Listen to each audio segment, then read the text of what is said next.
ఈ స్కీమ్ గురించి, ఇండ్ల గురించి, వాటి ప్రయోజనాల గురించి కూడా మాట్లాడున్నాను. అది ఎమ్మెల్యే ఉన్నాడు, ఏం మాట్లాడకుండా వాళ్ళే కూర్చున్నాడు అంటారని చెప్పేసి నేను కూడా మాట్లాడుతున్నాను. మాట్లాడాలా? మాట్లాడమంటేనే మాట్లాడతాను, లేకపోతే శుభాకాంక్షలు అని చెప్పి కూర్చుంటాను. ఈరోజు సరే మనకు సంబంధించినవి మాట్లాడుకొని మిగతా ఏదనుంటే ఒక 5 నిమిషాలు మాట్లాడతాను. ఏం మాట్లాడకుండా పోయిందని మీరు అనుకున్న ప్రతిపక్ష వాళ్ళు అంటుంటారు. నేనైతే పని చేస్తుంటాను, మాట్లాడడం తక్కువనే చేస్తాను.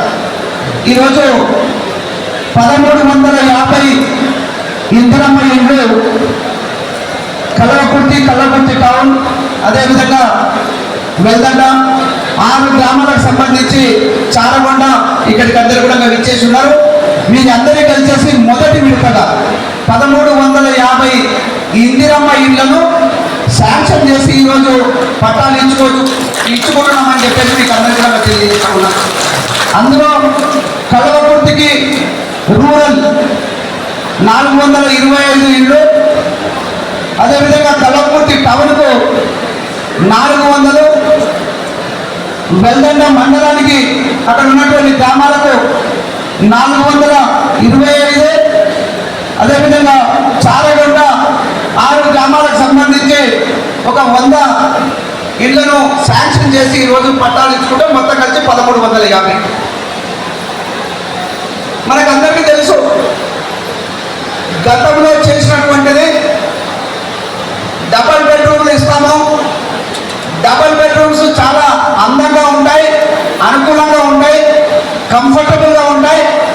అందులో అల్లుడు వచ్చిన పండుగకు మరి పండుకోవడానికి 2వ గది ఉంటుంది. ఇంకా ముందు కూడా ఇంట్లో ముందు కూడా మేకలను దూళ్ళను కట్టేసుకోవడానికి అవకాశం ఉంటుందని చెప్పేసి చెప్పినది మన బాలాజీ గారు కూడా ఈ విషయాలు మాట్లాడినట్టున్నారు. మరి అవన్నీ వచ్చినాయా? తీసుకున్న పిల్లలు చెప్పండి, వస్తే వచ్చినాయని చెప్తాను. నేను కూడా చెప్తాను, నేను కూడా అక్కడ పనిచేసి వచ్చిన ఆ పనిలో మీకు అందరికీ చేసిన, నేను కూడా తీసుకొచ్చినాను అక్కడి నుంచి. రాలేదు, నిజమేనా? వస్తే చెప్పండి. అప్పుడు ఆ రోజు ఇంకా దురదృష్టకరమైనది ఏంటంటే ఉన్న దాంట్లో మొత్తం ఈ కల్లకుర్తి కాన్స్టిట్యున్సీకి 2018లో నేను ఎమ్మెల్సీగా అదే ప్రభుత్వంలో ఉన్నప్పుడు 1400 ఇళ్ళు శాంక్షన్ చేసినాం. 2018లోనే ఇమీడియట్గా ఎలక్షన్ వచ్చింది. ఆ ఎలక్షన్ వచ్చిన తర్వాత వాటిని మర్చిపోయారు. డబల్ బెడ్రూమ్లు శాంక్షన్ చేయించి రెడీగా ఉంటే ఇక్కడ 240 ఇండ్లు ఏమో కట్టారు, అంతేనా? 240. అందులో లక్కీ ట్రిప్ ద్వారా చాలా మంది, వేల మంది అప్లై చేసుకుంటే అది ఒక్కటి మాత్రమే అయింది. కాలేదని నేను చెప్పలేను. కానీ మిగతా ఏమేమి దాదాపు 1260 ఇండ్లు ఉన్నాయి. ఎందుకు కట్టించలేకపోయినా శాంక్షన్ నేను ఆ రోజు చేపించిస్తే అదే ప్రభుత్వంలో. మరి వీళ్ళందరూ బీదవాళ్ళు కాదా? అంటే నీడ కానీ వర్షానికి తడకుండా ఉండడానికి అవకాశం ఉందని ఎన్నో మాటలు మాట్లాడిన వాళ్ళు ఎందుకు కట్టించలేకపోయినారు? ఇది ఒకసారి అందరూ మహిళా తల్లులు ఉన్నారు, ఒక్కసారి ఆలోచన చేయాల్సిన అవసరం ఉంది. పని చేసే వాళ్ళు ఎవరు, ఉరికిన మాట చెప్పే వాళ్ళు ఎవరు, ఎవరో పని చేస్తే చెప్పుకుంటున్న వాళ్ళు కూడా ఎవరు అనేది ఈ సందర్భంగా మీరు ఆలోచన చేయాల్సి ఉంది. ఒక నమ్మకం, ఇక్కడ ఉన్నటువంటి తెలంగాణ రాష్ట్రంలో ఉమ్మడి ఆంధ్రప్రదేశ్లో కూడా ఒక నమ్మకం, కాంగ్రెస్ ప్రభుత్వం వస్తే ఇందిరమ్మ ఇల్లు వస్తాయని చెప్పేసి.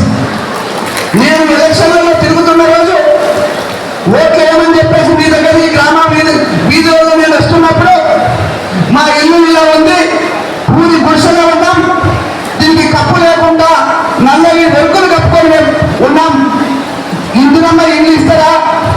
ఆ రోజు కాంగ్రెస్ ప్రభుత్వం ఇచ్చింది, నువ్వు గెలిస్తే ఇస్తావా అని అడిగినారు. నేను కూడా మీలాగనే కొత్తనే ఇక్కడ ఉన్న కొత్త లీడర్స్ అంతా అడిగినా. ఆ రోజు రేవంత్ రెడ్డి గారిని అడిగినా, వారు కూడా వచ్చారు, రాహుల్ గాంధీ గారు వచ్చారు, ఇప్పుడు కాంగ్రెస్ పార్టీ పెద్ద అయినటువంటి ఖర్గే గారు కూడా మరి ఆ మండలిలో మీటింగ్,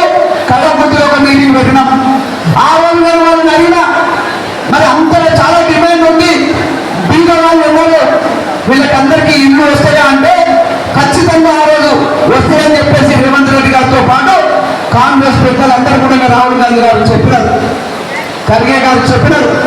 దానికి అనుగుణంగా ఈరోజు మీకు ఒక్కరి కాదు, కలకుంటికి ఒక్కరికే కాదు, మొత్తం తెలంగాణ రాష్ట్ర వ్యాప్తంగా బీద వాళ్లకు ఇచ్చి తీరాల్సిందే. అందుకే మీరు ఓట్లు వేసిండ్రు, ఇప్పుడు చేస్తామని చెప్పేసి మన ప్రాంత వాసి అయినటువంటి గౌరవ ముఖ్యమంత్రి రేవంత్ రెడ్డి గారు 3,500 ఇల్లు ఇక్కడ శాంక్షన్ చేశారు.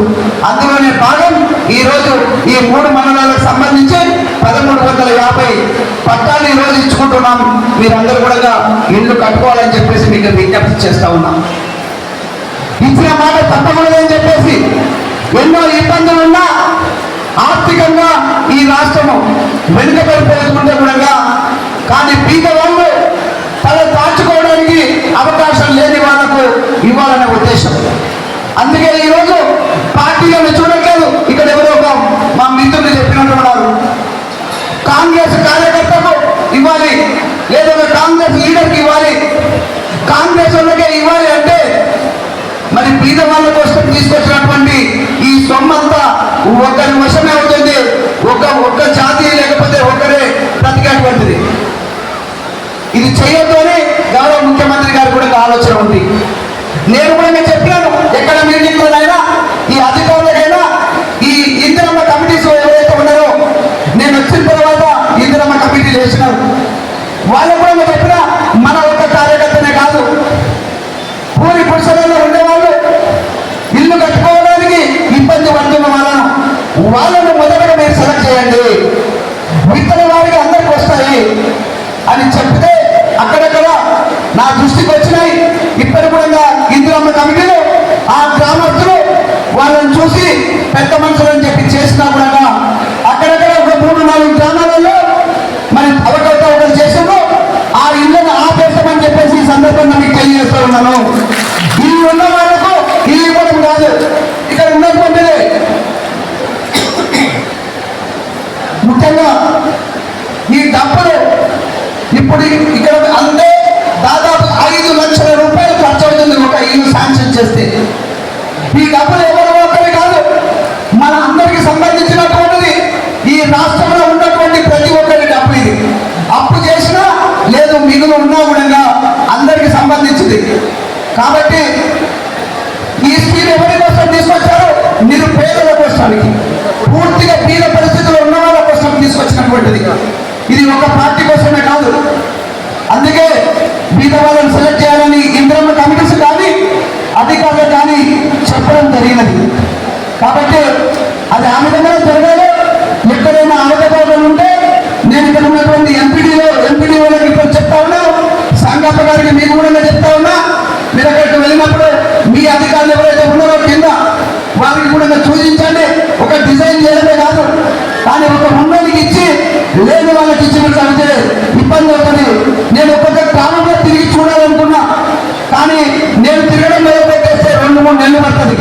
ఈ 2-3 నెలల్లోనే మీరు ఇల్లు కట్టుకుంటే బాగుంటుందని చెప్పి మళ్ళీ నాకు ఆలోచన వచ్చేసి, అలా కాదు అందరికీ పిలిపించేసి ఒకటేసారి ఈ డివిజన్లో ఇచ్చేద్దామని చెప్పేసి, ఈ బ్లాక్లో ఇవ్వాలని చెప్పేసి 3 మండలాలకు సంబంధించిన గ్రామాలను అందరినీ కూడా పిలిచి ఈరోజు మరి పంపిణీ చేస్తూ ఉన్నాం. దీనికి గాను ఇప్పుడే ఆదివారి గారు చెప్పారు, శ్రీనివాస గారు చెప్పారు, మేము సహాయం చేస్తాము. ఇప్పటికే కాదు, ఒక పట్టాలు ఇచ్చి వదిలిపెడతాం, మేము బాధ్యత తీసుకుంటాం. ఈరోజు సిమెంట్ దొరుకుతుంది, కంకర దొరుకుతుంది, కానీ ఉష్కని మాత్రం కొట్లాడతారు. ఎందుకు కొట్లాడతారంటే ఉష్కని చూస్తే ప్రాణం వేసొస్తుంది. కొంతమంది లీడర్స్, కొంతమంది నాయకులు ప్రాణం వేసొస్తుంది. దాన్ని నమ్ముకొని బ్రతకాలనుకుంటారు. దాని మీదనే జీవితం, దాంతోనే గొడవ, దాంతోనే సాగు, దాంతోనే కొట్లాటలు. ఎవరి సొత్తు కావాలి, ఒకరి కోసం కాదు. నేను వచ్చిన తర్వాత ఎంత బాధలు పెట్టినా, ఎంతమంది తిట్టుకున్నా, కాంగ్రెస్ వాళ్ళు తిట్టుకున్నారు, బీజేపీ వాళ్ళు తిట్టుకున్నారు, బీఆర్ఎస్ వాళ్ళు తిట్టుకున్నారు. ఎందుకు ఈ విషయం మంచిగుంటే దీని మీద మేము బాగా పద్ధతుంటే మరి దీన్ని నోరు కొట్టిండు అని చెప్పినాడు. కానీ ఇంతమంది నోరు కొట్టలేదు కదా, ఒక 4-5 మాత్రమే నోరు కొట్టినాం. వాళ్ళు అమ్ముకొని రాజకీయం చేస్తారు, వాళ్ళు అమ్ముకొని తన్నుకుంటారు, వాళ్ళు అమ్ముకొని రాత్రి తాగుతారు. ఏ ఊళ్ళో చూసినా కొట్లాటలు అవుతుండే. ఈ రోజు మరి ఇక్కడ పోలీస్ డిపార్ట్మెంట్ ఉందో లేదో, అమ్మాయిలు ఉన్నట్టున్నారు ఇక్కడ, అంటే కానిస్టేబుల్స్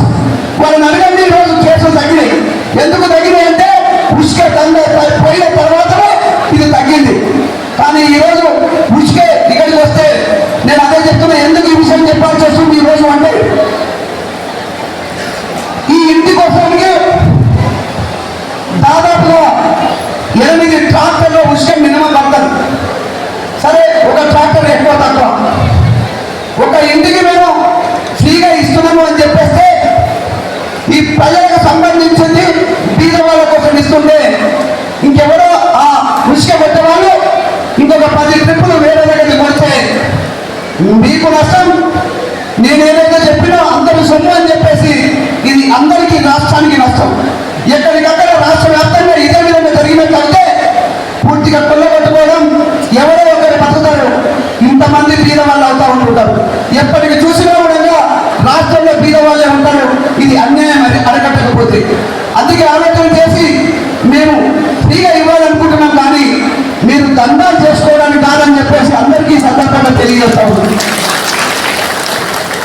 మొదటగా ఇక్కడ ఎంఆర్ఓ లేరు, ఆర్టీఓ గారు లేరు, ఆయన కింద పనిచేసే వాళ్ళు ఎంఆర్ఓ కాబట్టి ఇక్కడ ఉన్నటువంటి వాళ్ళకు మొదలు ఇల్లు కట్టుకోవడానికి శాంక్షన్ అయిన వాళ్ళకు ఇమీడియట్ గా ఒక 2 ట్రిప్ల ట్రాక్టర్స్ మీరు ట్రాన్స్పోర్ట్ పెట్టుకోండి అంటే అక్కడ నుంచి తీసుకొచ్చుకోవడానికి మీకు ఖర్చు అవుతుంది. కానీ ఉష్ణకు మాత్రం డబ్బులు ఇవ్వాల్సిన అవసరం లేదు. అది ఎంఆర్ఓ ద్వారా ఆర్టీఓ గారు ఇక్కడ ఉన్నారు, వారికి ఇన్ఫర్మేషన్ ఇస్తారు. అది బేస్మెంట్ అవుతుంది, మీకు ₹1,00,000 కూడా వస్తాయి. మీరు బేస్మెంట్ కట్టిన ఒక వారం రోజులు 3 రోజులు ఎక్కువ 10 రోజులు ఇక్కడ ఉన్నటువంటి అధికారులకు ఇమ్మీడియట్ గా నోట్ చేయించేసేసి ఇమ్మీడియట్ గా బిల్ చేసి ఏ మాత్రం లేట్ కాకుండా ఇప్పియాల్సిన బాధ్యత ఉంది. ఎందుకు ఈ మాట చెప్తా ఉన్నానంటే ఎన్నో కష్టాలు పడి ఎంతో మంది లేరు కట్టి ఇందిరమ్మ ఇళ్ళ కష్టానికి ఎదురు చూస్తున్నటువంటి వాళ్ళకు ఎక్కడ అన్యాయం కావద్దు, ఇల్లు కట్టినందుకు ఇంకా బీద పరిస్థితి కావద్దు. వాళ్ళు ఏదైతే ₹1,00,000 ఖర్చు పెడతారో ₹1,00,000 బిల్లులు కంప్లీట్ చేసి ఒక 3 రోజులు వారం రోజులు ఎక్కువ వచ్చేట్టుగా వాళ్ళ అకౌంట్లకే వెళ్ళేటట్టుగా చేయాలి. అదే పద్ధతి ఉంది. ఎక్కడ కూడా నాకు నివేదిక ఇవ్వడానికి కూడా అవకాశం లేదు. ఎవరికైతే పట్టా వస్తుందో వాళ్ళ పేరు మీద అకౌంట్ ఉంటుంది, వాళ్ళకి వస్తుంది. ఎక్కడ కూడా అన్యాయం జరగడానికి ఈ స్కీమ్లో అవకాశం కూడా లేదు. అదేవిధంగా అది అయిపోయిన వెంటనే మళ్ళీ 4 ట్రిప్పుల 4 ట్రాక్టర్లు ఇమీడియట్ గా మళ్ళీ ఎంఆర్ఓ ద్వారా మా ఇల్లు ఇది అయిపోయింది, బేస్మెంట్ అయిపోయింది అని చెప్పేస్తే స్టాప్ కోసానికి మళ్ళీ ఒక 4 ట్రాక్టర్ల ఉసుకే సరిపోతుంది, ఇంచుమించుగా సరిపోతుంది. అదేవిధంగా ఆ స్లాబ్ వెంటనే మళ్ళీ ఉసుక అవసరం వస్తుంది, గోడలు పెట్టుకుంటారు, ప్లాస్టింగ్ చేసుకుంటారు. దానికోసానికి ఇంకొక 2 అవసరం వస్తుంది, 2 ట్రాక్టర్లు.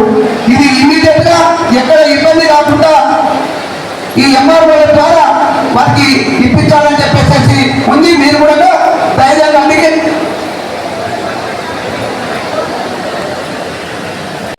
ఆయన సంఘటన గారు చెప్తున్నారు, నేను అందుకే చెప్తా ఉన్నా దుర్వినియోగ వైద్యులు అని చెప్పేసి. నిజంగా కొద్దిగా ఎక్కువ తక్కువ అంటే ఎక్కువ 10 ట్రాక్టర్లు పడుతుంది.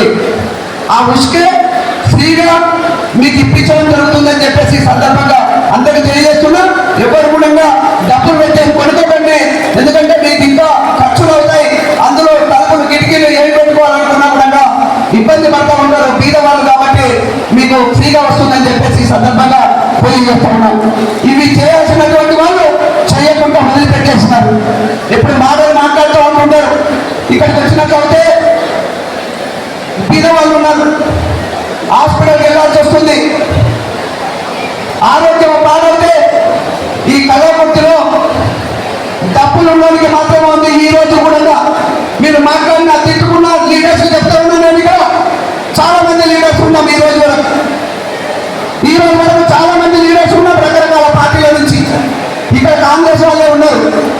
కానీ ఆ హాస్పిటల్ చూస్తే మీరు ఎట్లయితే ఇల్లులో ఉన్నారో ఈ రోజు ఇబ్బందికరంగా ఉంది, మాకు ఇల్లు కావాలి ప్రభుత్వం నుంచి, కాంగ్రెస్ ప్రభుత్వం నుంచి అని అడుగుతున్నారు. అదేవిధంగా ఈ రోజు అక్కడ హాస్పిటల్లో వర్షం వస్తే నీళ్లు కారుతుంది, బెడ్ మీద మనిషి పండుకున్న వ్యక్తి మీద చికిత్స చేస్తారు డాక్టర్, ఆయన మీద చుక్కలు పడతా ఉంటుంటది.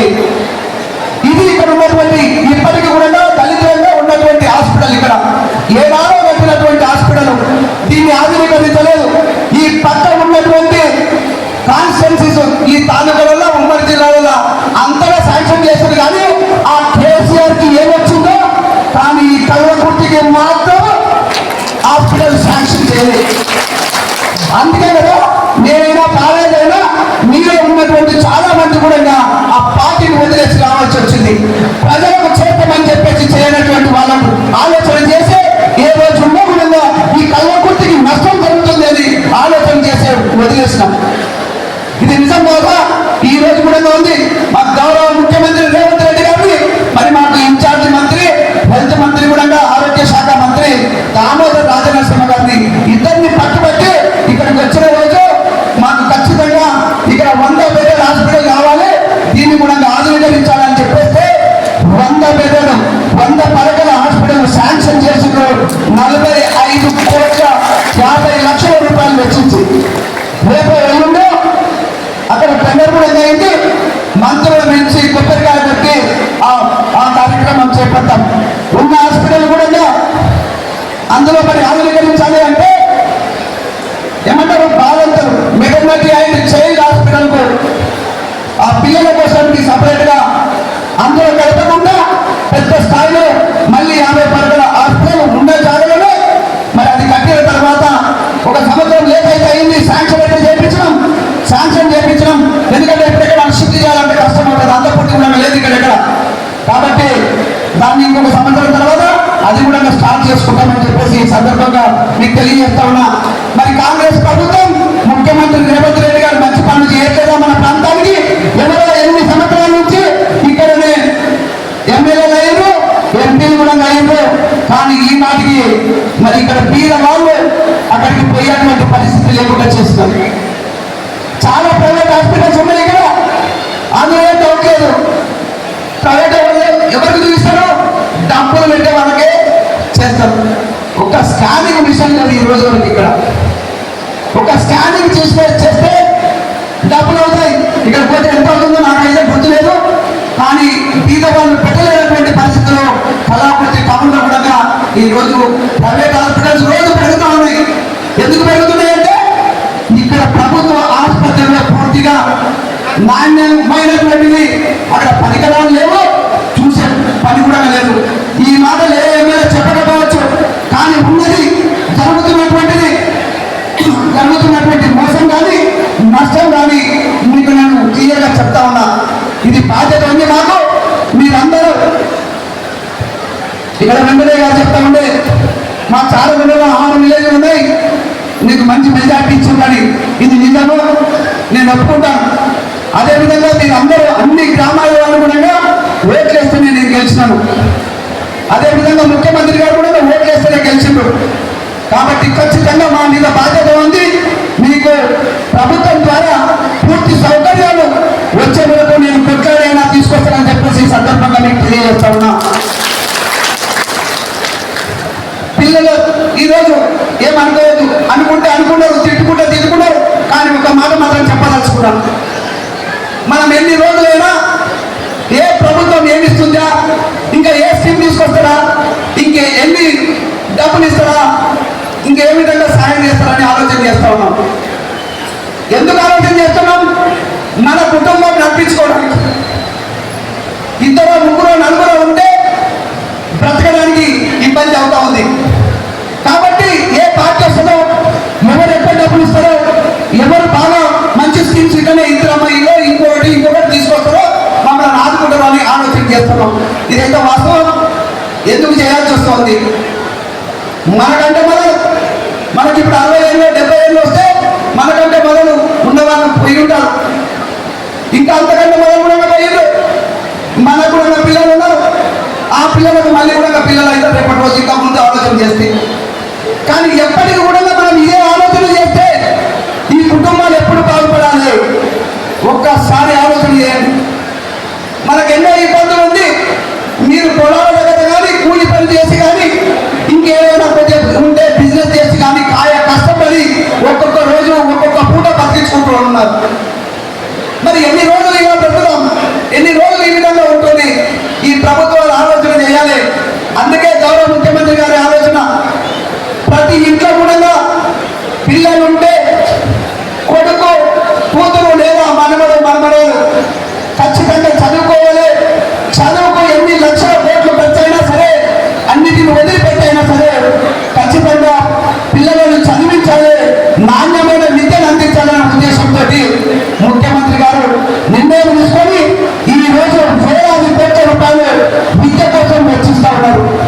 దీని గురించి ఆలోచిస్తలేరు.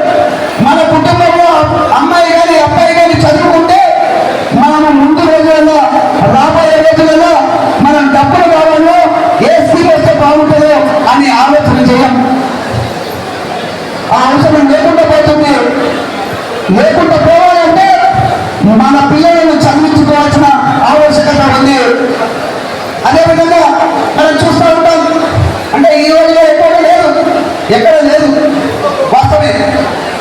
కానీ ఏ విధంగా తయారైంది అంటే స్కూల్స్ దళితుల కోసానికి ఒక స్కూల్స్ సపరేట్గా,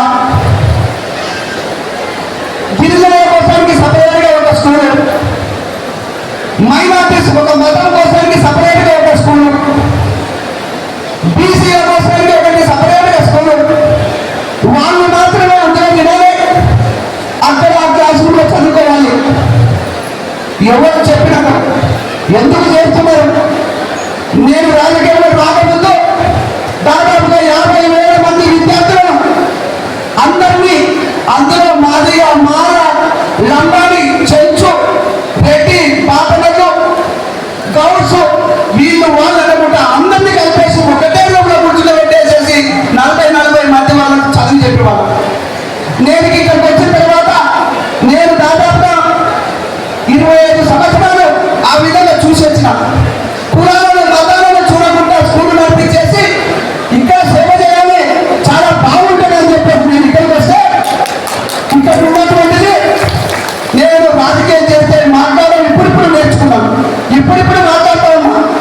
ఆ రోజు వచ్చి ఎవరు అడిగినా కూడా నీకేం తెలుసు సార్, నీవు అక్కడ చదువు చెప్పినావు, ఏదో మాట్లాడడం వదిలిపెట్టేసి అక్కడనే ఉంటారు. దంతులు వేరే, గిరిజనులు వేరే, అందరూ కలరా.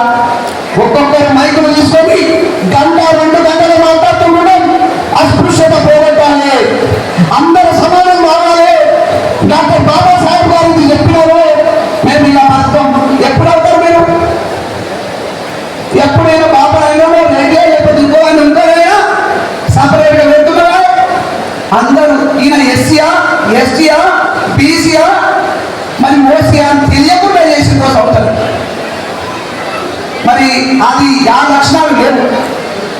ఈరోజు మేము మాట్లాడినాం, గౌరవ ముఖ్యమంత్రి గారు కూడా అదే చెప్తా ఉన్నాను. ఈరోజు అందరూ కూర్చోవాలి, అందరు పిల్లలు ఎస్సీలు, ఎస్టీలు, బీసీలు, ఓసీలు, పాపనాలు ఎవరైనా కానీ ఒక క్లాస్ రూమ్లో ఉండాలి, ఒకే దగ్గర కూర్చొని చదువుకోవాలి, ఒకే దగ్గర తినాలి.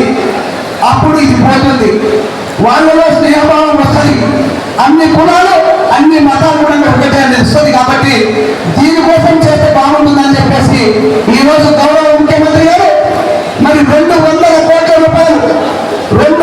కోట్ల రూపాయలు వెచ్చించి ఒక రెసిడెన్షియల్ పాఠశాలలు, అది ప్రపంచ స్థాయిలో నాణ్యమైన విద్య ఎక్కడ ఉన్నా కూడా అలాంటి విద్యను అందించాలి అనే ఉద్దేశంతో 25 ఎకరాలను 200 కోట్ల రూపాయలు అలాట్ చేసి ఎస్సీ, ఎస్టీ, బీసీ, ఓసీల కోసానికి, అంటే వెనుకబడిన వాళ్ళ కోసానికి ఈరోజు అవి రాబోతా ఉన్నాయి. మొన్ననే గౌరవ ఉప ముఖ్యమంత్రి పట్టి విక్రమార్క గారు వచ్చి మరి కొబ్బరికాయ కూడా పట్టినారు, స్టార్ట్ కూడా అవుతాయని చెప్పేసి ఈ సందర్భంగా మీకు తెలియజేస్తా ఉన్నాను. ఒకవేళ 200 కోట్లు, కానీ నేను చాలా సంతోషపడతా ఉన్నా.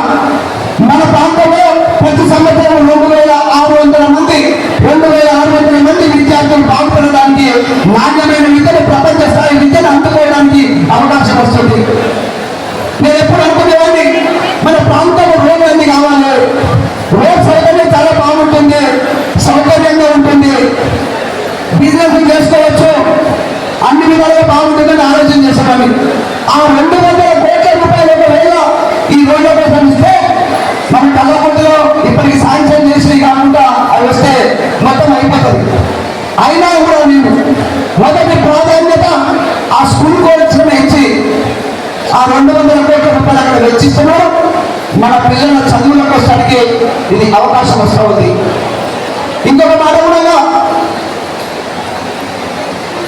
మన రోడ్స్ బాగలేవు. చాలా మంది చెప్పారు, ఒక మాట నేను ఖచ్చితంగా చెప్పదలుచుకున్నా. చాలా మంది ఎమ్మెల్యేలు ఉన్నారు గతంలో, వీళ్ళందరూ చెప్పారని చూసినా చాలా పెద్ద లీడర్స్ మాట మాట్లాడలేదు. ఎక్కడికి వెళ్ళినా ఈ వెళ్తున్న మండలంలో కొంచెం ఎప్ప కలగొట్టినా పర్వాలేదు. ఎక్కడ రోడ్స్ ఉన్నాయి, ఒక కారు పోతే ఇంకో కారు పోవాలి, ఒక ట్రాక్టర్ పోతే ఇంకో ట్రాక్టర్ కట్ట అనేది మండలాలకు వెళ్ళిపోవాలి. చక్రంలోకి వెళ్తే ఇంకొక ట్రాక్టర్ వెళ్తుంది. ఇవి ఈడ ఉన్నటువంటి రోడ్స్ దుస్థితి. దాంట్లో ప్రతి నిత్యం కూడా వందలాది మంది వేలాది మంది పోతున్నటువంటి రోడ్స్ ఇప్పటికీ దళితంగా ఉన్నాయి.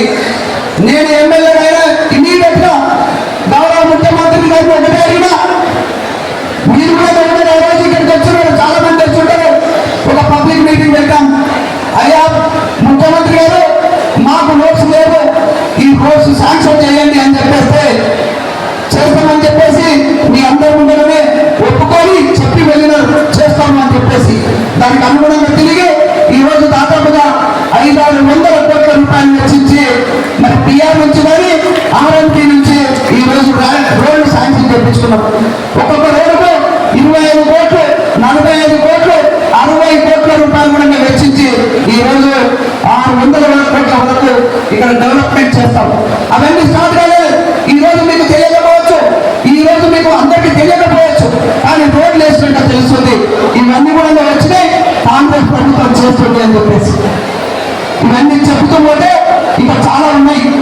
అందరు బాగా వస్తుంటున్నది. మళ్ళీ మనం రెగ్యులర్గా ఎప్పుడంటే అప్పుడు కలుసుకుంటాం. మీ గ్రామాలకు వస్తాం, మీ ఇల్లు కట్టుకునే దగ్గర ఏదైతుందో అక్కడికి కూడా వస్తాం. సాధమైన దగ్గరకు ఎక్కడెక్కడ మీ దగ్గరికి వస్తాం. కొబ్బరికాయనో మంచి వచ్చేదో మాట్లాడుకుంటుంటాం కాబట్టి వాటన్నిటికీ అక్కడికి రావడం జరుగుతుంది. ముగించే మొదలు ఒక 2 నిమిషాలు. మొన్న సన్న బియ్యం ఇచ్చింది, వచ్చినాయా? వస్తాయా? భారతదేశంలో ఏ రాష్ట్రంలో కూడా ఇవ్వనటువంటిది రేవంత్ రెడ్డి గారు సన్న బియ్యం ఇవ్వాలని చెప్పేసి పట్టుబట్టి ఈ రేషన్ కార్డు మనకు అందరికీ ఇస్తా ఉన్నారు. మళ్ళీ ఆలోచన చేసేవారు ప్రతి నెల వేసి బియ్యం కోసం తిరిగితే ఒక రోజు పోతుంది. ఒక రోజు కొంచెం కష్టమో నష్టమో 1 గంట 2 గంటలు ఉండి మరి దీన్ని బియ్యం తెచ్చుకోవాలని వెళ్తే 3 నెలలకు ఒకసారి, 3 నెలలకు సరిపోయినటువంటిది మొత్తం కూడా రేషన్ ఇస్తా ఉన్నారు. నిజమేనా? ఇది సాగైంది. నేను చెప్పాలండి, నిజమేనా? అందరికీ కొంతమందికి వచ్చినాయి, అందరికీ వస్తూ ఉన్నాయి. 3 నెలలకు ఒకసారి అక్కడ లైన్లో నిలబడాలి. ఆయన చూపుతుంటారు, మన పనులన్నీ పోతాయి. ఒక ఆయన పాలు పిండుకోవడానికి వెళ్తాడు, లేకపోతే ఇంకేదో పాలు దగ్గర పని చేయడానికి వెళ్తారు. ఇవన్నీ నష్టం జరుగుతుంది, ఇబ్బంది కూడా రావచ్చు అనే ఉద్దేశంతో 3 నెలలకు ఒకసారి ఇవ్వాలి ఈ రేషన్ అని చెప్పేసి నిర్ణయించున్నారు. ఇది మంచి పద్ధతి అనుకుంటున్నా. మీరు కూడా బాగలేకపోతే చెప్పండి, ఇది మంచిది కాదు, మేము నెలలో తెచ్చుకోమంటే మీరు కూడా పోయి అడుగుతాం. మంచిది చెడుది మీరేం చెప్తే అదే మేము కూడా అక్కడ వాళ్ళకి చెప్తాం, వాళ్ళు కూడా అక్కడ చేసి పెడతారు. అట్లా ఉచిత బస్సు చెప్తా ఉన్నారు. ఉచిత బస్సు అంటే ఊరికైనా రావట్లే. మీకు ఊరికైనా మీరు ఎక్కేస్తే, మీరు బస్సులు ఎక్కేస్తే ఫ్రీగా ఉంది, ప్రభుత్వం మీద చేస్తున్నాను. ప్రభుత్వం ఆర్టీసీ వాళ్ళకు ప్రతి నెల 330 కోట్ల రూపాయలు, దాదాపు 1 కోటి అటు ఇటు 330 కోట్ల రూపాయలు ఆర్టీసీకి ప్రభుత్వం చెల్లిస్తా ఉంది. అంతెందుకు 200 యూనిట్ల కరెంటు, 200 యూనిట్ల కరెంటు ఫ్రీగా ఇస్తా ఉంటారు. మీరు పిల్లలు కడుతున్నారు చెప్పండి. అయినా మన కాంగ్రెస్ ప్రభుత్వం బాగా చేసేదని కొంతమంది అంటున్నారట. 200 యూనిట్ల కరెంటు ఫ్రీగా మీకు దాదాపుగా 500-600 నుంచి మొదలుపెడితే 1600 రూపాయల వరకు ప్రతి నెల ఉంటుంది. దీనికి దాదాపుగా ఒక 1000 కోట్ల రూపాయలు ఖర్చు అవుతూనే ఉంటుంది ప్రతి నెల.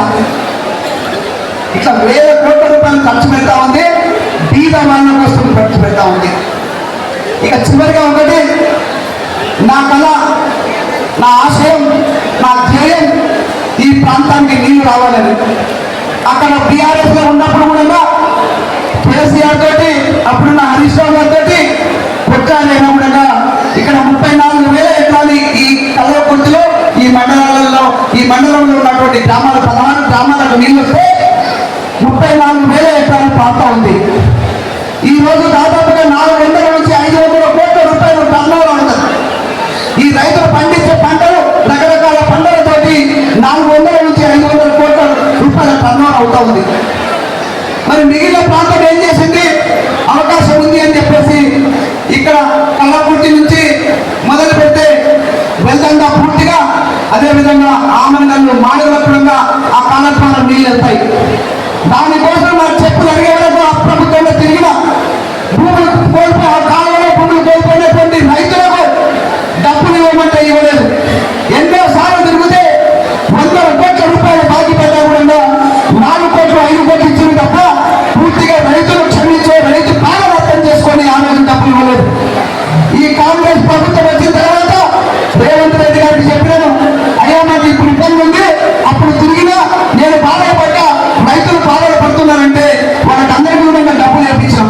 ఎన్ని బాధలు ఉన్న ప్రభుత్వంలో ఈ ప్రాంతానికి రైతుల కోసానికి డబ్బులు వేయాలంటే డబ్బులు వేసాడు. ఈరోజు ఈ సీజన్ లో మళ్ళీ ఒక 35,000 ఎకరాలు ఈ కాలం ద్వారా అందరికీ 4 మండలాలకు సంబంధించి పారుతుంది. అంటే దాదాపుగా రైతులు 400 నుంచి 500 కోట్ల రూపాయలు మళ్ళీ పంటలు పండిస్తారు. అందులో లాభం రాకపోవచ్చు 500 కోట్లు, కానీ 400-500 కోట్ల రూపాయల పంట పండించుకోవడానికి మళ్ళీ అవకాశం వస్తూ ఉంది. అప్పుడు ముఖ్యమంత్రి గారు కరోనాకు వచ్చిన రోజున్న ముఖ్యమంత్రి కేసీఆర్, నేను కూర్చొని పాలమూరు రంగారెడ్డి ఎత్తిపోతల పథకం కంప్లీట్ చేస్తా, బాగా పట్టుకొని చేస్తానని చెప్పింది ఆ రోజు. అది అయిందా? అందుకే మేము వదిలేసాం. చెప్పిండు, పోయిండు, మాట్లాడిండు, ఆ మాటలు చెప్పొద్దు. ఈరోజు ముఖ్యమంత్రి గారిని రేవంత్ రెడ్డి గారిని అడిగినాం, ఇది కంప్లీట్ కావాలి, ఇది చేయండి అంటే చేస్తామన్నాడు. అందులోనే భాగం ఇక్కడ ఇది కూడా కంప్లీట్ అయింది. మన కాలువ మిగతాది పాలమూరు రంగారెడ్డి కూడా కంప్లీట్ చేసి ఈ ప్రాంతానికి నీళ్ళు ఇస్తామని రేవంత్ రెడ్డి గారు కూడా చెప్పిండ్రు. ఆ పనులు కూడా శీఘ్రగతిన జరుగుతూ ఉన్నాయి. మన అదృష్టం బాగుంటే వచ్చే 2 సంవత్సరాల లోపల మనకు నీళ్ళు వస్తాయి, లేకపోతే ఇంకో 2 సంవత్సరాలు కూడా